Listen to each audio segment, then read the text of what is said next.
Hi everyone! So a few weeks ago I found the most gorgeous Winnie the Pooh fabric at Spotlight. One of them is a little honey pots with bees all around. I'll quickly zoom up so you guys can see this. And the other one was Winnie the Pooh and Piglet and some like little woodland animals, some grass. Anyways, this is like the story of my life. I find the most gorgeous things and I'm like, I don't really know how I'm going to use it just yet, but I'll buy it anyways. I'm not sure if you guys are noticing. I know on my Instagram account, and I'm noticing it in mainstream magazines and whatever, a lot of people are kind of starting to go on their eco journey. That's the best way of describing it, I think. It might be from a slow fashion perspective. It might be from reducing plastics. It might be about worrying what goes into your makeup or how it's being tested. There's lots of ways that people start, but it's all about kind of doing good, I guess, for ourselves, but also the environment. So for me, I'm kind of going through and looking at my plastic use at the moment. I'm not doing too badly, but I knew that there were some small changes I wanted to make, and one of them was to switch out my things like sandwich bags and cling wrap and whatever, just for whenever I'm putting foods, like leftover foods in the fridge, or whenever I'm taking snacks to work and whatever. And I was like, I wonder, because I'd seen the Beeswax food wraps things, I was like, I wonder if you can make those yourself. And then like a light bulb moment went on once I figured you could, because the Winnie the Pooh fabric. I went, great, I can even make it a blog tutorial. So Beeswax food wraps are actually really straightforward, thank goodness. All you really need, and I've looked at different tutorials over the last few days from different websites. I'll pop some links below so you can kind of see some of the websites I've been going to, because there are other ways of doing it. The main thing is you do need beeswax. All I had was a candle in my house, but it was pure beeswax, so I'm actually just using that. As you can see, I've already hacked at it. And the other thing you use is a food grade oil.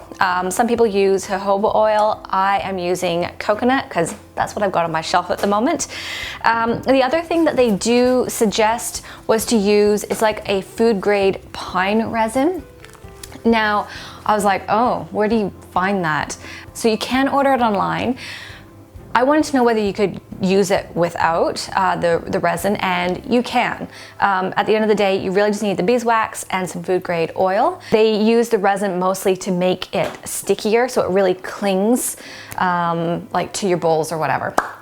In saying that, I have tested out a few of the different tutorials this morning, and this is really straightforward. Let's just use these two ingredients and that's all we need. So with the coconut oil, the main reason is it just gets that beeswax a little bit smoother, so when it dries it doesn't crack. Because what you're wanting to do with your fabrics, and this is already one of the food wraps, is be able to bunch it up and get it to stick together, and it shouldn't crack, and it doesn't.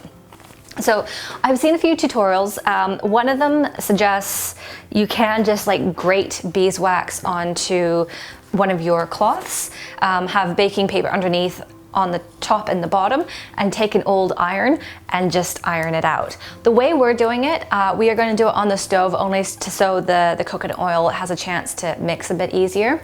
So I'm actually loving this craft. I'm the type of person, I don't want to say I'm a hoarder, but I hate wasting. So I always I've got in my workshop old wooden spoons. Don't use them in the kitchen anymore. Do I throw them out? No, I put them in my workshop because I know a craft like this is going to come up at some point. A saucepan, an old saucepan. Yes, I do have one.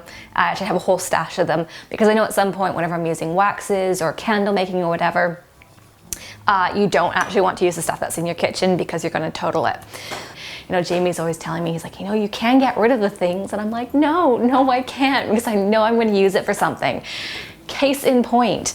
The other thing you're going to need, yes, I did have this in my workshop as well, is an old cheese grater. You can chop up your beeswax. It's a little bit difficult, but I find when I grate it, I found that it just melted more evenly, and it just made it a little bit faster, the whole process. Okay, so with this, I'm going to grab my beeswax, I'm going to grab my cheese grater, and I'm going to grate probably about 1/4 cup for each sheet. I'm going to grab a cupful, what is this, maybe a tablespoon of the coconut oil. I'm going to pour that in. Then we're going to pop that onto the stove. We're going to let that melt down, give it a really good stir.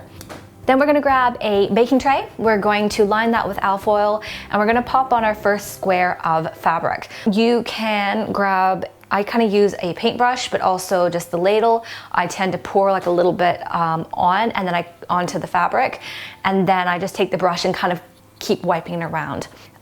This next stage, I was like, oh, do you need it? Do you not? It really does make it a whole lot easier. So I pop it into the oven, just on a low heat. I have it on about 100 degrees Celsius. Just helps the beeswax melt and really get into the fabric. And then I go over again with my brush and just make sure it's really, the wax is blended and into all the fabric. Now, I actually found the first time I made this, I was like, oh, it's really kind of firm. I basically just put too much wax onto the fabric. So what you can actually do is stick that back in the oven and grab another square of fabric and lay that on top, and any excess oil gets absorbed into your next fabric sheet, and that just makes it a whole lot easier. Now, once that's done, just pop that out of the oven. You're going to, the stuff shouldn't be too hot. You can use tongs if you need to lift this. I just grabbed them from the corners with my fingers and plopped the fabric onto a drying rack.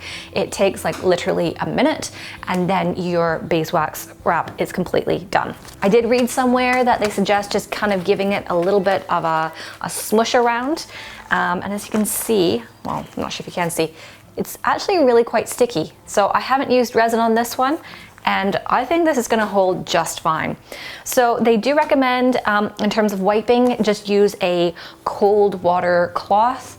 Otherwise the wax can come off if it's heated up. In saying that, if you need to touch up your wax wraps as well, you can just pop them back in the oven or something at some point and just take your brush and swipe them around, and just to kind of like refresh them. Anyways, with that, I hope you guys, I guess, maybe get on board with this craft. You know, when you see cute fabrics like this, it's like, why wouldn't you? It's like really cute, it's lots of fun, and then also it cuts down on your plastic use, so you know, you're doing good for the world as well. Anyways, with that, I hope you guys enjoyed that, and I will see you guys in the next video.